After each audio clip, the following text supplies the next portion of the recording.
December 29th, 2020.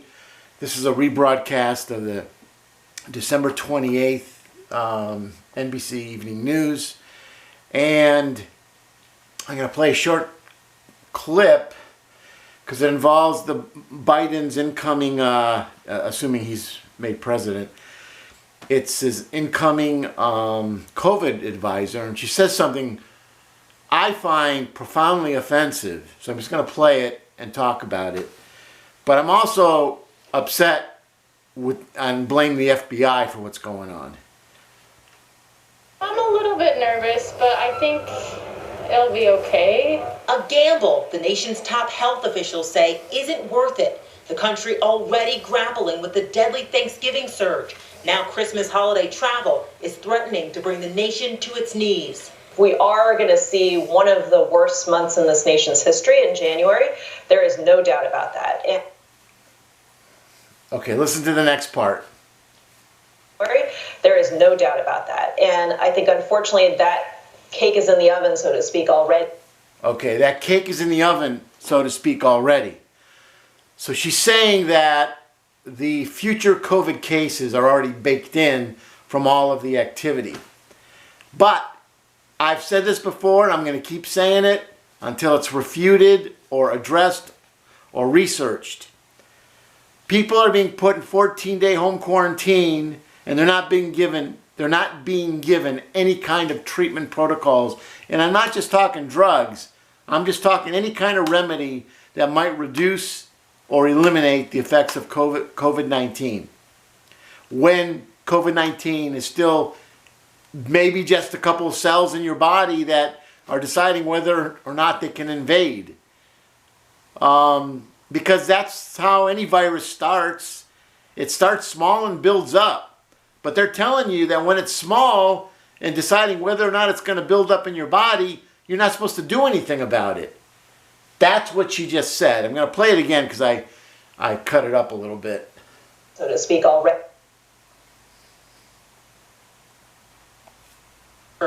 Now Christmas holiday travel is threatening to bring the nation to its knees. We are going to see one of the worst months in this nation's history in January.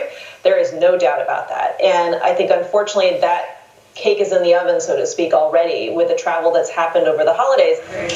It doesn't feel like Christmas on the front lines in California, where hospitalizations are expected to double in January, while overwhelmed medical centers in Los Angeles County, like Huntington Hospital, are preparing to prioritize care for those most likely to survive. Now, that's really a big deal, what was just said.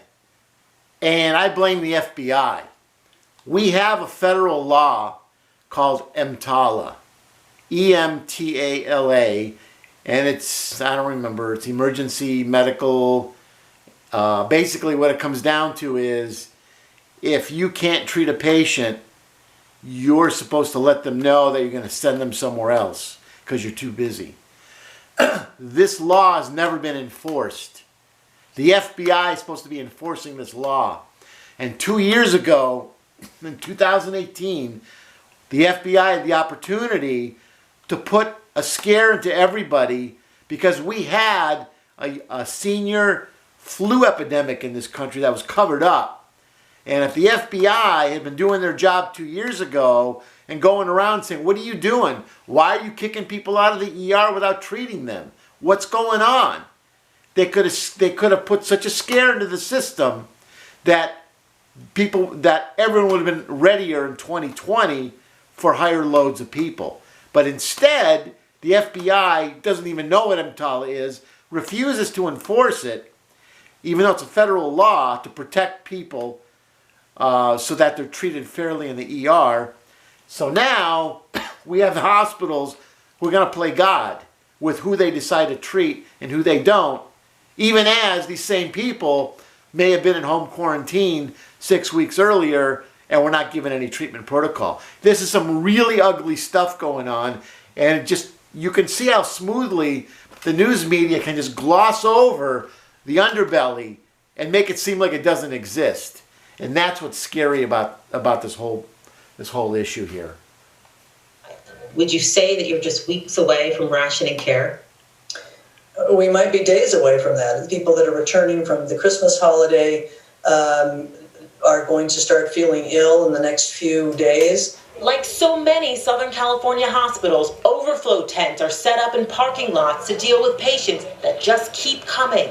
But doctors fear it won't be enough. And there's still one more holiday on the horizon. New York City preparing its iconic crystal ball for New Year's Eve, as health officials warn yet again not to gather as the ball drops, marking the end of a grim year. But the pandemic's darkest days may still be ahead. There it is, the darkest days, the dark winter. All I'm going to say again one final time is 2 years ago, we had a dress rehearsal and nobody did anything. Instead, what they did in 2018 for senior deaths were originally estimated from flu and pneumonia at 81,000. They were dropped down to 61,000 later on. But when you look at the chart that already exists, they show a huge spike in the beginning of January, and then it just drops straight down before the middle of January. It's just like plummeting, which is BS. So what did they do? For seniors no longer died from flu or pneumonia. They died from respiratory failure, cardiac arrest, or natural causes. Literally, that's what was being written on the death certificates. So it was a huge cover-up. So we don't really know how many seniors actually died in 2018. They claim 60,000. I think it's at least double that number. And if we had the right people going back and really looking things over, we might find it, maybe it was even more.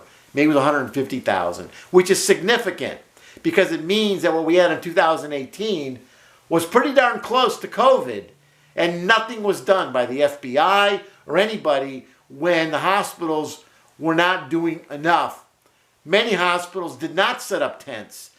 They just ushered the people in and then pushed them right back out, and they did it by age. They were prioritizing care back then and unlawfully not giving care that they should have been giving. All for the buck, all because unfortunately, because the hospital workers, they're stuck doing their job, and if management just doesn't give them enough people, they're there. They either walk off the job or they do the best they can. And so it's not really their fault.